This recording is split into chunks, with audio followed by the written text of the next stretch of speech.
Hello friends, स्वागत है आपका मेरे हिंदी यूट्यूब चैनल पर। कैसे हैं आप सब? उम्मीद कि अच्छे ही होंगे। अच्छे तो है ही, क्या स्वास्थ्य अच्छा होगा, परीक्षा की तैयारी कर रहे होंगे, इधर उधर कहीं भटक नहीं रहे होंगे। अभी जो है आज जो ये आपकी क्लास है, मैं सामान्य हिंदी की क्लास ले रही हूँ। जैसे मैंने पिछली क्लास में आपको बताया था कि संज्ञा के साथ संज्ञा के विकारक तत्व यानी कि लिंग वचन कारक पढ़ना भी बहुत ज़रूरी है। तो आज ये आपकी सामान्य हिंदी के अंतर्गत लिंग वचन कारक इसकी क्लास है।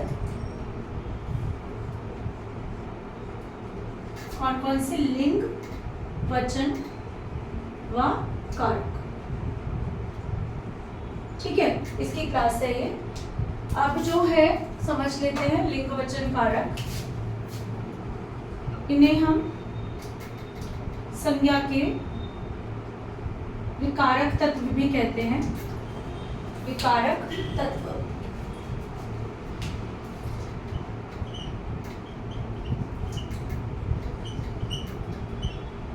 अब विकार शब्द का क्या अर्थ होता है? परिवर्तन या बदलाव, ठीक, जो चेंज ला सके किसी के अंतर्गत। वैसे बहुत सारे लोग होते हैं ऐसे हमारे जीवन में जो हमारे अंदर एकदम से चेंज ले आते हैं, खुद के अंदर ले आते हैं।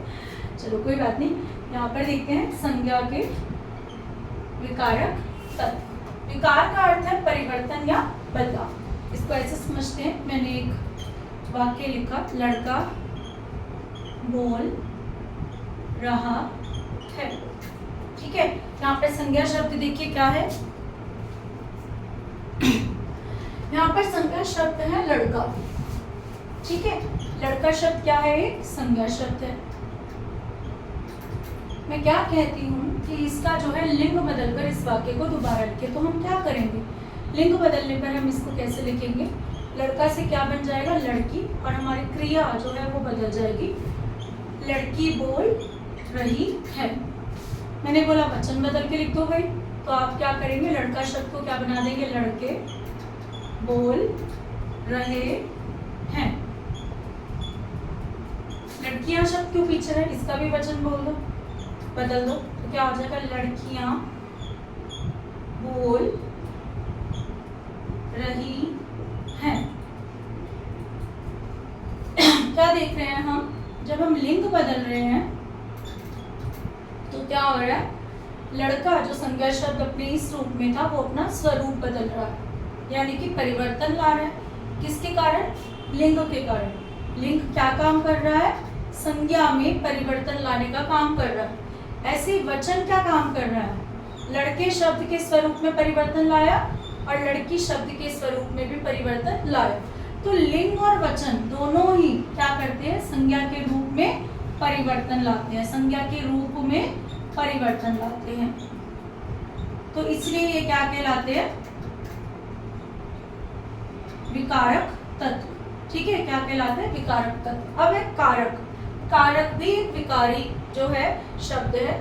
क्या एक नहीं, मतलब कई सारे जो संज्ञा के स्वरूप में परिवर्तन लाते हैं। लड़का बोल रहा है, इसी वाक्य को जब मैं ऐसे लिखूं, लड़के ने बोला था, है तो एक वचन ही, लड़का भी एक वचन और लड़के ये वाला यहाँ पर भी एक वचन का ही बोध करा रहा है। लेकिन कारक के कारण इसकी जो है स्वरूप बदल गया, इस संज्ञा का स्वरूप बदल गया। मैंने बोला लड़कों को बुलाया था, अब को पर सर्व लगा तो लड़कों हो गया शब्द, क्या हो गया? लड़कों, तिर्यक बहुवचन के रूप में आ गया, ठीक है।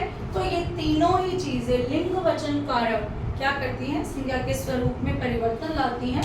इसलिए इनको क्या बोलते हैं? संज्ञा के विकारक तत्व, यानी कि वो तत्व जो संज्ञा में परिवर्तन लाने की क्षमता रखते हैं। क्या कहलाते हैं? संज्ञा के विकारक तत्व कहलाते हैं। अब आ जाते हैं पहले तत्व पर जो है लिंग। क्या है? लिंग। लिंग का अर्थ होता है शब्द या निशान, चिन्ह। और किसके होते हैं शब्द या निशान? संज्ञा शब्दों के होते हैं, ठीक है। इसको ऐसे भी समझे कि दुनिया में दो तरह की चीजें हैं, एक तो प्राणीवाचक है और एक अप्राणीवाचक है। प्राणीवाचक होती हैं जिसमें प्राण हो, जैसे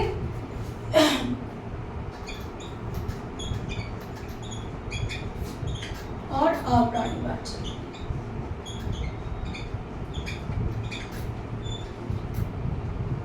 ये होती है चेतना में चेतन, यानी जिनमें जीवन हो।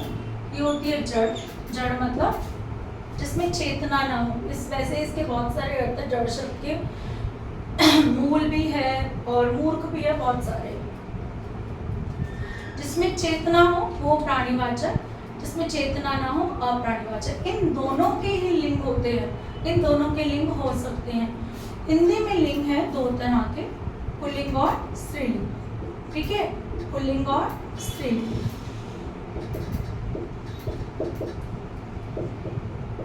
पुल्लिंग जो पुरुष जाति का बोध कराए,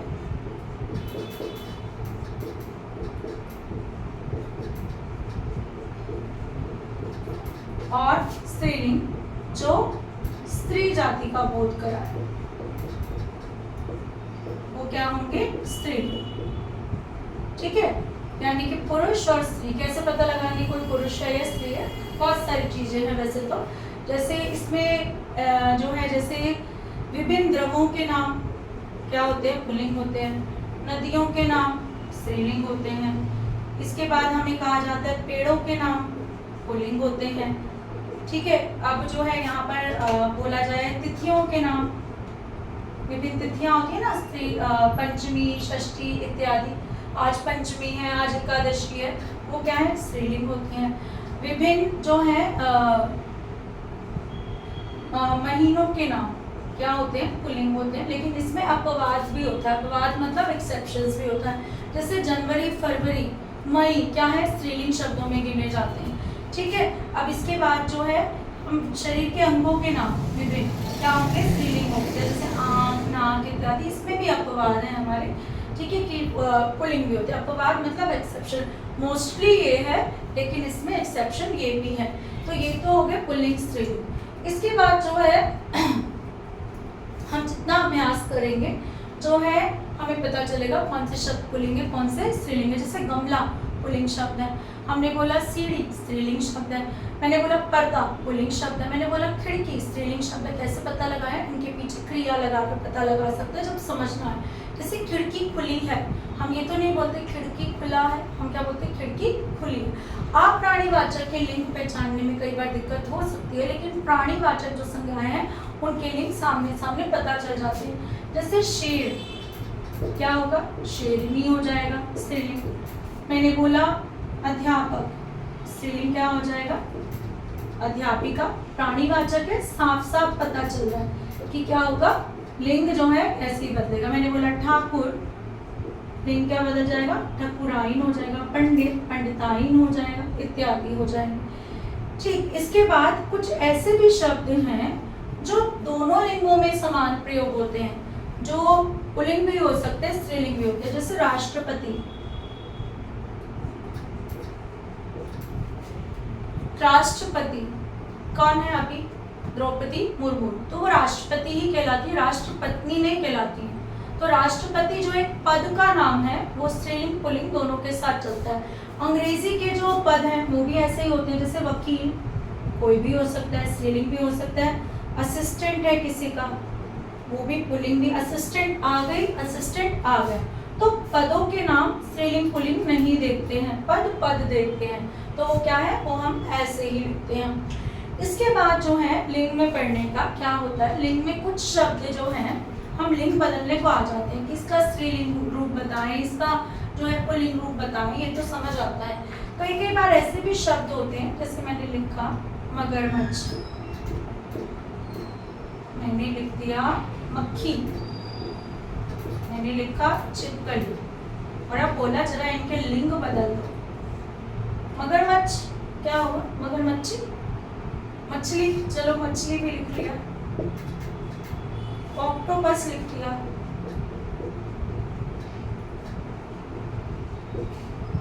मगरमच्छ, मछली का मछला नहीं होता, मगरमच्छ का मगरमच्छी नहीं होता, मक्खी का मक्खा नहीं होता, छिपकली का छिपकला नहीं होता, ऑक्टोपस का ऑक्टोपसी नहीं होता है। क्या होता है? इनके साथ ऐसे शब्द जो हमेशा ही स्त्रीलिंग रहे, हमेशा पुल्लिंग रहे, सदा स्त्रीलिंग, सदा पुल्लिंग, हमेशा पुल्लिंग रहते हैं।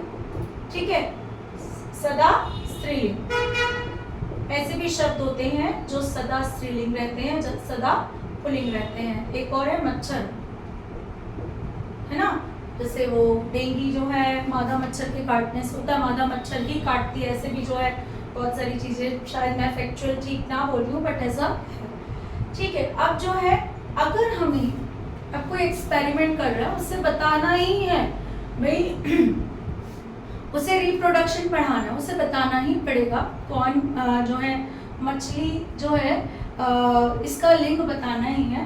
तो क्या करेगा, नर मछली मादा मछली ऐसे लिखेगा। मादा किसके लिए, स्त्रीलिंग के लिए, और नर किसके लिए, पुल्लिंग के लिए। जैसे नर छिपकली मादा छिपकली, ठीक है, नर मगरमच्छ मादा मगरमच्छ, नर ऑक्टोपस मादा ऑक्टोपस, और या फिर नर मच्छर मादा मच्छर। तो ऐसे भी हम लिंग जो है बदलते हैं।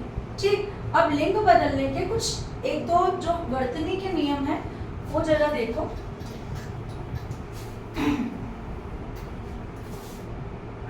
वर्तनी के नियम में हमें दो चीजें याद रखनी है कि जो है कुछ लिंग बदले जाते हैं आइन लगाकर, कुछ लगे जाते हैं, जैसे ठाकुर रूप बदल लेता है, क्या हो जाता है, ठकुर आइन हो जाता है। ठाकुर आइन नहीं होता, क्या हो जाता है, ठकुर आइन। पंडित क्या हो जाता है, पंडित आइन हो जाता है। ठीक, तो यहाँ पर आइन लगाकर जो है कई बार लिंग बदलते हैं, कई बार नी लगाकर बदलते, शेर शेरनी, कई बार इया लगाकर बदलते हैं, जैसे चूहा, तो ये मात्रा परिवर्तित हो जाएगी चूहिया, क्या हो जाएगा, चूहिया। तो इया प्रत्यय लगाकर, बहुत से प्रत्यय लगाकर हम लिंग को बदलते हैं। ठीक, तो हमें ये याद रखना है लिंग में। इसके बाद जो है हमें जो याद रखना है वो है वचन। वचन के बारे में पढ़ लेते हैं। वचन क्या है, हमारे दो हैं हिंदी में, एक वचन और बहुवचन। लिंग जो है हिंदी में दो है, स्त्रीलिंग पुल्लिंग, लेकिन संस्कृत में 3 लिंग है। बल्कि अन्य भाषाओं में, अंग्रेजी को भी देखें या किसी और भाषा को भी देखें, तो अधिकतर 3 लिंग जो है पाए जाते हैं। मतलब निर्जीव चीजों का अलग लिंग जो है बताया जाता है अलग अलग भाषाओं। लेकिन हिंदी में लिंग भी 2 है, स्त्रीलिंग पुल्लिंग, और वचन भी 2 है, एक वचन बहुवचन। संस्कृत में 3 वचन होते हैं, 3 लिंग होते हैं। यानी कि कोई वस्तु या तो एक होगी या एक से अधिक होगी, तो क्या होगा, वो बहुवचन में आएगी। ठीक है, वचन का शाब्दिक अर्थ क्या है, जो संज्ञा की संख्या बताए, संज्ञा की संख्या बताए, वो क्या कहलाता है, वचन कहलाता है। संज्ञा की संख्या बताने वाला क्या कहलाता है, वचन। ठीक, तो एक वचन और बहुवचन 2 ही लिंग होते हैं। यहाँ पर हमें जो है क्या देखना है, यहाँ पर भी वचन बदलने के वर्तनी के नियम होते हैं कुछ जो हमें याद रखने हैं। जैसे मैंने बोला नीति, इसका बहुवचन मुझे बनाना है तो मैं क्या बना दूंगी, नीतियां। जिन शब्दों के पीछे बड़ी ई है वो किस में बदल जाती है, छोटी में। मैंने लिख दिया दवाइयां, मैंने लिखा नदी, मैंने क्या लिख दिया, नदियां। ये दवाइयां एक ऐसी वर्तनी है जो पूरे जो है भारतवर्ष में जगह जगह यदि लिखी जाती है हिंदी भाषा में, तो इसकी वर्तनी जो है 95% गलत होती है। ठीक है, कैसे लिखा जाता है, ऐसे, जबकि सही क्या है, ऐसे। ठीक, तो ये हमें ध्यान रखना है कि जब हम बहुवचन बनाते हैं, अंत में जो भी बड़ी की मात्रा है वो किस में बदल जाती है, छोटी ई में बदल जाती है। इसके बाद हमें और वचन में क्या ध्यान रखना है, जब हम स्त्रीलिंग शब्द से, जैसे मैंने लिखा कलम, इससे बहुवचन बनाए तो क्या बनेगा, कलमे। क्या बनेगा, कलमे। तो यहाँ पर हिंदी आएगी यानी अनुनासिक आएगा। मैंने लिखा गमला, कैसा शब्द है, पुल्लिंग, ये कैसा है, स्त्रीलिंग है। स्त्रीलिंग से जब एक ही मात्रा के साथ बहुवचन बनाऊंगी तो क्या होगा, अनुनासिक आएगा, एक ही मात्रा। लेकिन जब पुल्लिंग शब्द का बनाऊंगी तो क्या आएगा, अनुनासिक नहीं आएगा। जैसे बूंद, स्त्रीलिंग शब्द है, क्या हो जाएगा, बूंदे। ठीक है, बहुवचन बनाते हुए बिंदी आजी, ये हमें ध्यान रखना है। और क्या याद रखना है वर्तनी के अलावा, जैसे मैंने एक शब्द है जिसमें पहले से ही या लगा हुआ है, जैसे गुड़िया, जब मैं बहुवचन बनाऊंगी तो मैं क्या लिख दूंगी, इसका उच्चारण बदलूंगी और अनुनासिक लगाऊंगी। गुड़िया, गुड़िया, चिड़िया, क्या हो जाएगा, चिड़िया। ठीक है, तो ये हमारे क्या हो जाएंगे, वचन परिवर्तन के नियम। यहाँ पर भी जो है कुछ चीजें हैं, जैसे हस्ताक्षर, बाल, दर्शन, प्राण, ये शब्द हमेशा किसमें प्रयोग होते हैं, बहुवचन में प्रयोग होते हैं। जैसे मैंने हस्ताक्षर कर दिया, मैंने हस्ताक्षर कर दिया, मैं ये नहीं बोलती हूँ कि मैंने हस्ताक्षर कर दिया, मैं क्या बोलती हूँ, मैंने हस्ताक्षर कर दिया। मेरा बाल उड़ रहा है नहीं बोलती, मैं क्या, मेरे बाल उड़ रहे हैं, मेरे बाल झड़ रहे हैं। दर्शन, मैंने, उसने दर्शन दिया नहीं होगा, क्या होगा, उसने दर्शन, ईश्वर ने दर्शन दिए, या आपका दर्शन हो गया, नहीं आपके दर्शन हो गए, तो क्या होगा, दर्शन, प्राण इत्यादि कुछ ऐसे शब्द हैं जो हमेशा बहुवचन में पूछे जाते हैं और परीक्षा में बार बार आते हैं पूछने के लिए। ठीक है, क्योंकि सबको लगता है हस्ताक्षर कर दिया होगा, नहीं, हस्ताक्षर कर दिए होगा। ठीक, इसके बाद आ जाते हैं कारक पर। कारक क्या है, कारक जो है हमारा, एक सेकंड क्लास,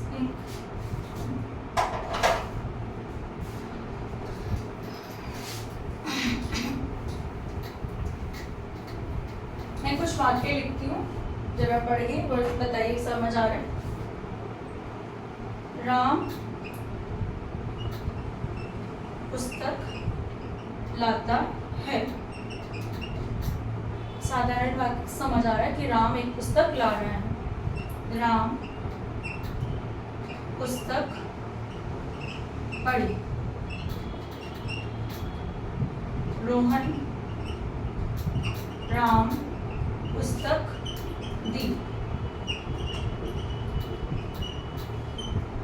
ठीक है, 3 वाक्य मैंने लिखे। पहला वाक्य तो अर्थ बना रहा है कि राम पुस्तक लाता है या पढ़ता है।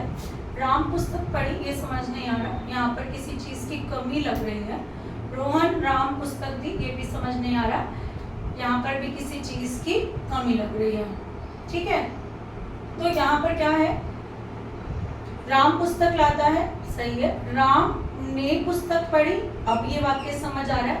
रोहन ने राम को पुस्तक दी, या रोहन को राम ने पुस्तक दी। अगर ये परिसर्ग ना हो तो वाक्य समझ नहीं आएगा। मैं इसको यहाँ पर गेस करती कि रोहन शायद राम को पुस्तक दे रहा है या राम रोहन को पुस्तक दे रहा है। देखो, ये विभक्ति चिन्ह इधर उधर बदलने से अर्थ पूरा बदल गया। रोहन ने राम को पुस्तक दी या रोहन को राम ने पुस्तक दी, तो यहाँ पर अर्थ बदल रहा है परिसर्गों के बदलने से। ये परिसर्ग क्या काम करते हैं, वाक्य के कर्ता का, कर्म का या संज्ञा का वाक्य की क्रिया के साथ संबंध बताते हैं कि वाक्य में क्या, कौन क्या कर रहा है। ठीक है, कैसे कर रहा है, किसके लिए कर रहा है, कहाँ पर कर रहा है, वो कौन बताएगा, ये हमारे कारक बताएंगे। ठीक है, कारक जो है,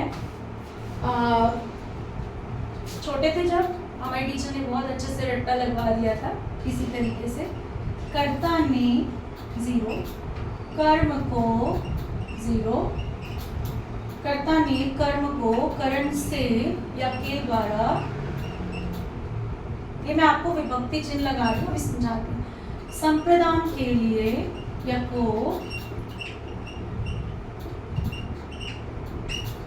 अपादान से संबंध का, के, की, रा, रे, री, अधिकरण में, पर, के भीतर, के ऊपर इत्यादि, ये भी संबोधन में गिन लिए जाते हैं आजकल। और सॉरी, अधिकरण में और संबोधन, हे, अरे इत्यादि। ठीक है, अब कारक क्या है, कारक कैसे पहचाने कि वाक्य में कौन सा कारक है। तो यहाँ पर देखिए, मैंने लिखा राम पुस्तक पढ़ता है। ये क्या है वर्तमान काल में। राम ने पुस्तक पढ़ी। दोनों का काल अलग है लेकिन काम एक जैसा हो रहा है कि काम कर भी एक ही व्यक्ति रहा है और जो है पुस्तक पढ़ने एक ही जैसा काम कर रहा है। राम पुस्तक पढ़ता है। इस वाक्य में आप देखिए तो काम कौन कर रहा है। जो भी वाक्य में काम करे पहले तो वो उस वाक्य का क्या होता है, कर्ता। और कर्ता के साथ कौन सा कारक होगा, कर्ता कारक होगा हमेशा। राम ने पुस्तक पढ़ी, यहाँ पे भी तो काम कौन कर रहा है, पुस्तक पढ़ने का राम कर रहा है, तो ये वाक्य का क्या हुआ, कर्ता हुआ। और इसके साथ तो ने हमें दिखाई भी दे रहा है तो क्या हुआ, कर्ता कारक है, पता चल जाएगा। ये जीरो जो है इसका अर्थ है परसर्ग ना होना, कि कई बार हमें परसर्ग दिखाई ना दे। ठीक है, तो क्या है जैसे यहाँ पर है कि काम तो राम ही कर रहा है लेकिन ने नहीं लगा हुआ इसके साथ। ठीक है, तो राम ने पुस्तक पढ़ता है तो नहीं लिखाएंगे, तो यहाँ पे क्या होगा, कर्ता कारक तो है लेकिन विभक्ति चिन्ह या परसर्ग का लोप है, वो दिखाई नहीं दे रहा। लेकिन कारक क्या है यहाँ पर, कर्ता ही है, चाहे हमें नहीं दिखाई दे या ना दे। अगर कोई वाक्य में काम कर रहा है तो वाक्य का कर्ता कारक ही होगा उसके साथ। ठीक, ये बात आपको समझनी है। इसके बाद जो है अगला क्या है, अगला है कर्म कारक। कर्म क्या होता है, जब क्रिया का फल सीधा कर्ता पर ना पड़कर किसी और चीज पर पड़ता हो। कैसे पता लगाते हैं, किसे या क्या लगाकर। ठीक है, जैसे दोबारा से इसी वाक्य को लेते हैं, राम पुस्तक पढ़ता है। कर्ता कारक कहाँ पर है, यहाँ पर है, यहाँ पर तो कर्ता कारक है। यहाँ पर क्या है, पुस्तक पढ़ता है, या तो ये लिख दूं या ये लिख दूं, पुस्तक को पढ़ता है, तो दोनों ही बातें ठीक है ना। को लगाने से वाक्य का अर्थ नहीं बदल रहा, यानी कि यहाँ पर को का लोप है, परसर्ग चिन्ह नहीं है, लेकिन पढ़ने का काम क्या पढ़ता है, पुस्तक पढ़ता है। ठीक है, पढ़ने की क्रिया किस पर हो रही है, पुस्तक पर हो रही है। वाक्य का कर्म कैसे निकालते हैं, क्रिया के साथ क्या या किसे लगाकर। ठीक है, क्या या किसे लगाकर, कौन नहीं लगाते हैं, कौन नहीं लगाएंगे, क्या लगाएंगे, क्या या किसे। ठीक, तो क्या है, क्या पढ़ता है, पुस्तक पढ़ता है, या पुस्तक को पढ़ता है, तो यहाँ पर क्या होगा, कर्म कारक होगा। क्या होगा, कर्म कारक होगा, चाहे हमें कारक दिखाई दे या ना दे। अधिकतर दूसरी बात कैसे पता लगाएं, राम रोहन को पुस्तक देता है। यहाँ पर दो कर्म है, करता तो वही है, राम ही है, राम ही सारे काम कर रहा है। क्या दे रहा है, रोहन को पुस्तक देता है। ठीक है, एक बार यहाँ पे रोहन वो पुस्तक पढ़वाता है, सॉरी देता है नहीं कर रहे क्योंकि वो संप्रदान कारक है, पुस्तक को पढ़वाता है। ठीक है, तो यहाँ पर को क्या है, हमारा कौन सा कारक होगा, कर्म कारक होगा। पुस्तक को पढ़वाता है लिख दो, या पुस्तक पढ़वाता है, एक ही बात है। यहाँ पर विभक्ति चिन्ह को दिखाई दे रहा है और यहाँ पर विभक्ति चिन्ह को यहाँ दिखाई नहीं दे रहा और यहाँ दिखाई दे रहा है, लेकिन दोनों ही जगह पर कर्म कारक है क्योंकि एक वाक्य में एक से अधिक कर्म भी हो सकते हैं। ठीक, तो यहाँ पर आ जाते हैं आप संप्रदान कारक। संप्रदान में क्या शब्द जुड़ा है, प्रदान। प्रदान मतलब देने का भाव। जब कोई चीज किसी को दी जा रही है, किसी के लिए की जा रही है, तो वहाँ क्या होगा, संप्रदान कारक। जैसे भिखारियों को खाना दो, देने का भाव, भिखारियों को खाना दो, या भिखारियों के लिए खाना दो, देने का भाव, तो क्या होगा यहाँ पर संप्रदान कारक। किसी को कोई चीज प्रदान करना क्या होगा, संप्रदान। मेरे लिए पानी लाओ, तो यहाँ पर भी लिए आया तो क्या होगा, संप्रदान कारक। अब है अपादान कारक, ये बहुत इंपॉर्टेंट है, बहुत सारे प्रश्न आते हैं। कारण क्या है, यहाँ पर अलग होने का भाव होता है, साथ में तुलना का भाव होता है। तुलना मतलब किसी चीज से कंपैरिजन करना। अलग होने का भाव, जैसे छत से पत्ता गिरा, पेड़ से पत्ता गिरा, मेज से पुस्तक गिरी, बिल्ली मेज से उठकर चली गई। बिल्ली और मेज जो है अलग हो गए, पहले मेज पर बिल्ली बैठी थी, तो अलग होने का भाव में क्या होगा, अपादान कारक। तुलना कैसे, मीना सीमा से बड़ी है, रोहन मोहन से बड़ा है। ठीक है, तो क्या होगा यहाँ पर तुलना का भाव होगा। ठीक है, तो यहाँ पर भी क्या होगा अपादान कारक है। इसके बाद संबंध काके की, जैसे उसका, उसकी, उसके इत्यादि, मेरा, मेरी, मेरे इत्यादि, ये सब किस में आएंगे? संबंध कारक में आएंगे। जैसे मेरी किताब, आपसे पूछा जाए कारक बताओ, तो मेरी किताब में कारक क्या है? री है, तो संबंध कारक है। ठीक है, कौन सा कारक है? संबंध कारक। उसकी उसकी कलम, तो कौन सा कारक है यहाँ पर? संबंध कारक है। ठीक, तो काके की रारेली जो है। इसके बाद रोहन की माताजी, संबंध कारक। पुस्तक का पृष्ठ, संबंध कारक। पुस्तक के पृष्ठ, संबंध कारक। बहुवचन हो रहा है देखो। ठीक, पुस्तक के पृष्ठ, तो यहाँ पर क्या होगा? संबंध कारक। अधिकरण कारक में क्या होगा? में, पर, के, भीतर, जो कोई चीज किसी पर अधिकार करके बैठ जाए। जैसे मेरे दिल में भगवान बसे हैं, तो दिल में किसका अधिकार है? भगवान का। ठीक, कटोरी में दाल है, कटोरी में किसका अधिकार है? दाल का। पुस्तक पर पेन रखा है, पुस्तक पर किसका अधिकार है? पेन का अधिकार है। ठीक, तो में, पर, के, भीतर, के, ऊपर इत्यादि में क्या है? अधिकरण कारक आता है। ठीक है, तो यहाँ पर अधिकरण कारक इसमें क्या होता है? अधिकार शब्द से इसको याद करें। जब कोई चीज किसी दूसरी चीज पर थोड़े समय के लिए अधिकार करके अपना डेरा जमा ले, तो वो क्या होगा? अधिकरण कारक होगा।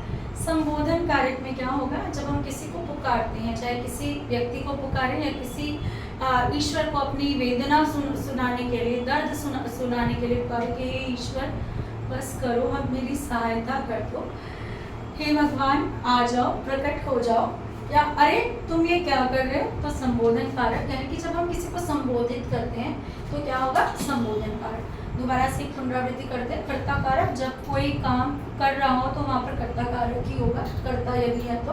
कर्म कारक, जब क्रिया का फल किस पर पड़े? कर्ता पर ना पड़कर कर्म पर पड़े।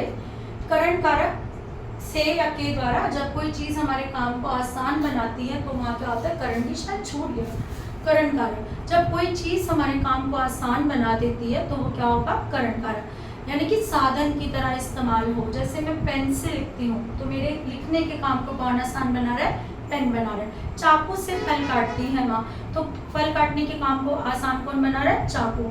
मैं आंखों के द्वारा देखती हूँ, सभी आंखों के द्वारा देखते, पर कोई बात नहीं, कई बार उदाहरण याद नहीं आते, तो के द्वारा आंखें क्या है? करण कारक के अंतर्गत के अंदर। संप्रदान, जब कोई चीज जब हम किसी को कोई चीज प्रदान करें, किसी के लिए कुछ करें, बहुत मुश्किल है वैसे, आजकल कोई किसी के लिए कुछ करता नहीं है। अपादान कारक, अपादान जहाँ पर से आए और अलग होने का भाव, से करण में भी आ रहा है लेकिन यहाँ पर क्या है? साधन है, यहाँ पर क्या होगा? अलग होने का भाव होगा। ये एक मैंने इंपॉर्टेंट इसलिए भी बताया कि तुलना करने के भाव में भी क्या होगा? अपादान कारक। संबंध कारक, किसी का किसी से संबंध हो, काके की रारेली आपको दिखाई देगा। अधिकरण, किसी चीज का किसी चीज पर अधिकार हो। संबोधन, जब हम किसी को संबोधित करें। इसमें एक चीज और याद करनी है, संबोधन में वचन के वर्तनी से संबंधित। जब हम वचन बनाते हैं ओ की मात्रा के साथ तो हम क्या करते हैं? हम अनुनासिक का प्रयोग करते हैं। जैसे नदियों के लिए बहुवचन बनाया, बालों, ठीक है, बच्चों, हम क्या कर रहे हैं? अनुनासिक का प्रयोग कर रहे हैं। वर्तनी, ये शुद्ध वर्तनी है कि ओ की मात्रा के साथ बहुवचन में क्या आएगा? बिंदी आएगी, अनुनासिका। लेकिन जब हम किसी को संबोधित करते हुए बच्चों बुला रहे हैं, जैसे मेरे प्यारे बच्चों, मैं बच्चों को संबोधित कर रही हूँ किसी भाषण में, मेरे प्यारे देशवासियों, ठीक, जैसे प्रधानमंत्री जी करते हैं, तब क्या होगा? बच्चों के साथ बिंदी नहीं आएगी। आजकल ऐसे ही प्रश्न आ रहे हैं जहाँ पर वर्तनी या शुद्धि पूछी जा रही है, तो जब भी संबोधित करने के लिए आपको वाक्य में दिखाई दे कि किसी को संबोधित किया जा रहा है तो बहुवचन में बिंदी नहीं आएगी, ठीक है, सिर्फ संबोधन के केस में। तो क्लास अच्छी लगी हो तो वीडियो को शेयर करें, लाइक करें, बेल आइकन को दबा दें, अच्छे कमेंट्स कीजिए और मेरा मोटिवेशन बढ़ाते रहिए ताकि अच्छे वीडियो बनाएं हम। तो थैंक यू।